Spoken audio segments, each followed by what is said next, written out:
बोलो जयकारा बोल मेरे श्री गुरु महाराज की जय। घंटा घर, क्लॉक टावर। श्री सद्गुरुदेव जी महाराज ने श्री आनंदपुर की धरती पर ऐसे निर्माण कार्य किए जो एक आश्रम अथवा महान स्थान के लिए आवश्यक एवं शोभनीय स्मारक रूप थे। इनमें से एक था क्लॉक टावर। यह श्री आनंदपुर के मुख्य प्रवेश द्वार के ठीक सामने पेट्रोल पंप के पास स्थित है। महाप्रभु जी ने अपनी मौज अनुसार घंटाघर का एक छोटा मॉडल मंगवाया। उन्हें इसकी रूपरेखा तैयार करवाकर सन 1996 में निज कर कमलों से इसकी नींव रखी।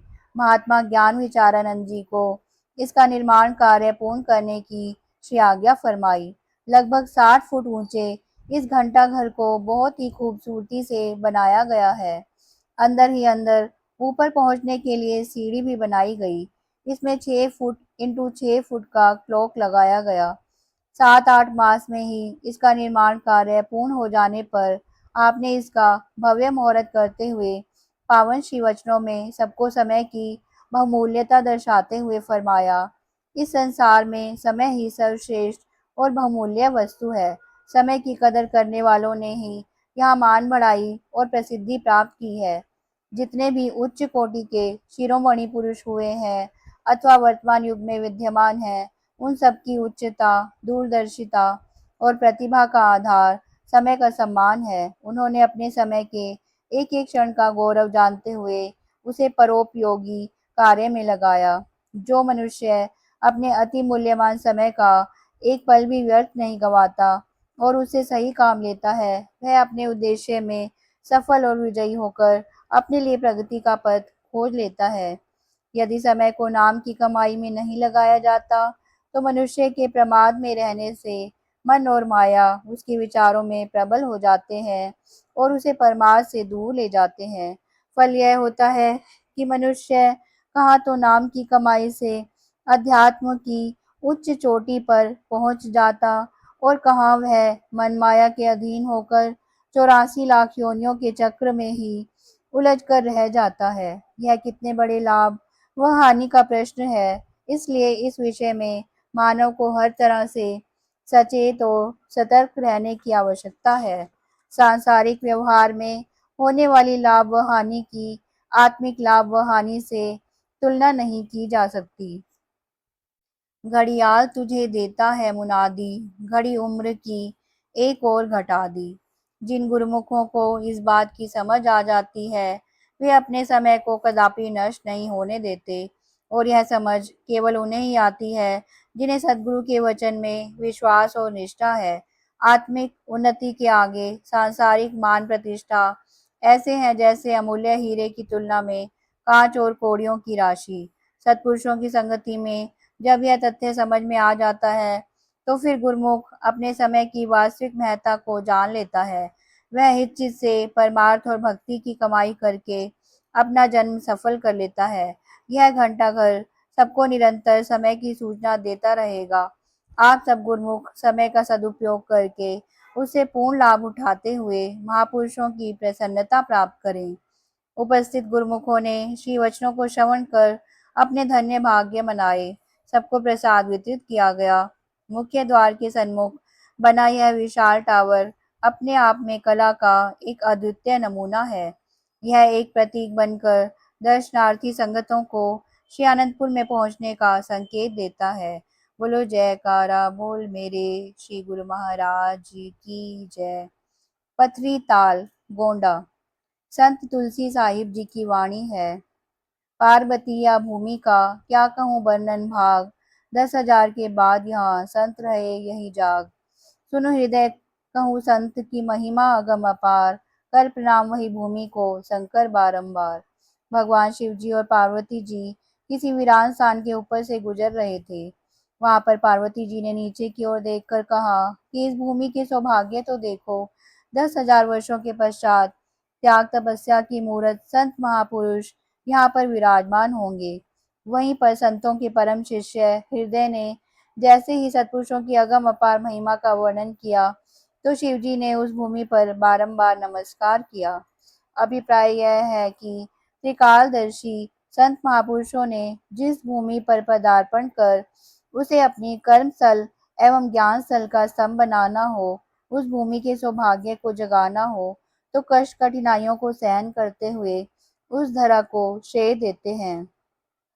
उत्तर प्रदेश में गोंडा स्थित पथरी ताल स्थान एवं बहराइच रोड पर बने एक छोटे से स्थान पर श्री परमहंस दयाल जी भ्रमण काल में आए। कंटीली झाड़ियों से युक्त सुनसान स्थान पर कृपा दृष्टि डाली। श्री द्वितीय पातशाही जी महाराज ने श्री आज्ञानुसार इन दोनों स्थानों को खरीद कर पथरी ताल में कुछ मास तक तप किया। पुनः यहाँ पर सफाई करवाकर महात्मा हर रामानंद जी को इन दोनों स्थानों का प्रबंधक बनाया तथा 8-10 अन्य महात्मा एवं भक्त श्री आज्ञा शिरोधार्य कर उनके साथ यहाँ योगाभ्यास करने लगे। पुनः श्री तृतीय पातशाही जी महाराज साधु वेश और श्री चतुर्थ पातशाही जी महाराज साधु वेश ने यहाँ पर कृपा की। श्री पंचम पातशाही जी महाराज साधु वेश में भी एक दो बार गोंडा गए और कार्य पूर्ण कर शीघ्र ही वापस लौट आए। भूमि की त्याग तपस्या अभी अधूरी थी।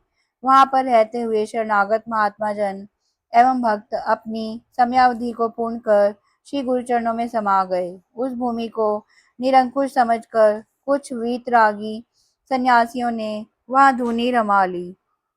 किसी ने भी यहाँ पर कोई मकान या आश्रम नहीं बनाया और न ही उस पर अपना आधिपत्य जमाया।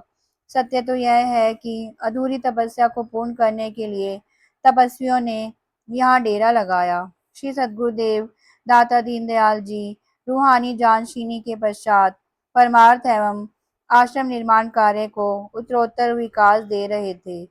धूमधाम की उन्हीं मौजों में से एक मौज ने अपना स्थान बनाकर विनय की कि प्रभु अब मेरी ओर भी कृपा दृष्टि करो। आपने महात्मा विचार ज्ञानानंद जी को बुलाकर इस स्थान के विषय में समझाया कि गोंडा स्थित पथरी ताल की पुकार हमें विह्वल बना रही है। समय की न्यूनता के कारण हम इस समय वहां नहीं जा सकते, फिर कभी जाएंगे। इस स्थान से वीतरागी सन्यासियों को कहीं अन्यत्र जाने की विनय करो। इस संपूर्ण क्षेत्र का सरकारी नियम अनुसार श्री आनंदपुर दरबार के लिए आधिपत्य ले लो। यह सेवा संपन्न करने से आपको लाभ होगा। कालांतर में गोंडा में बने सत्संग भवन निर्मल धाम के प्रबंध का समस्त कार्यभार भी महात्मा जी को सौंप दिया। श्री परमहंस दयाल जी की मौजों का साकार रूप श्री आनंदपुर दरबार में पनप रहा था।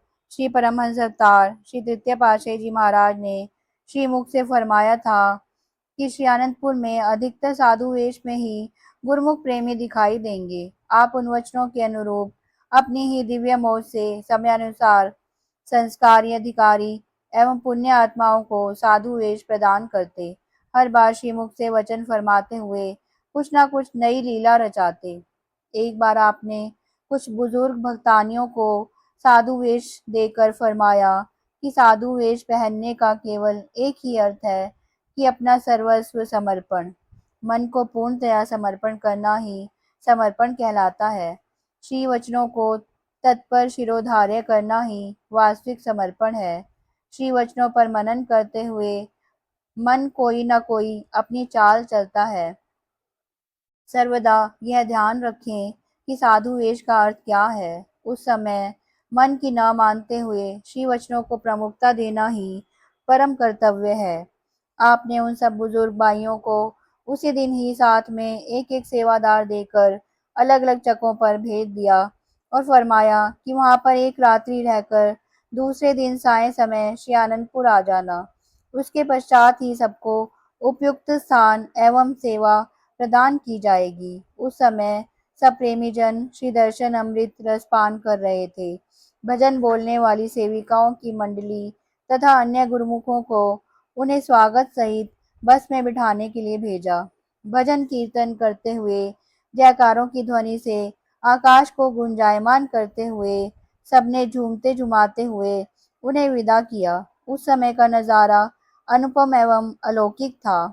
महाप्रभु जी की प्रसन्नता की किरणें मानो दिव्य नूर नूरानी रूप से बरस रही थी। गुरुमुख प्रेमी इस प्रसन्नता को पाकर अपने भाग्यों की सराहना कर रहे थे। ऐसे स्वर्णावसर हजारों वर्षों की तपस्या के पश्चात मिलने पर भी दुर्लभ है, जो गुरुमुख जन साकार दर्शन करते हुए पा रहे थे। बोलो जयकारा बोल मेरे श्री गुरु महाराज की जय। दयालु श्री परमहंस दयाल जी भगवान की जय।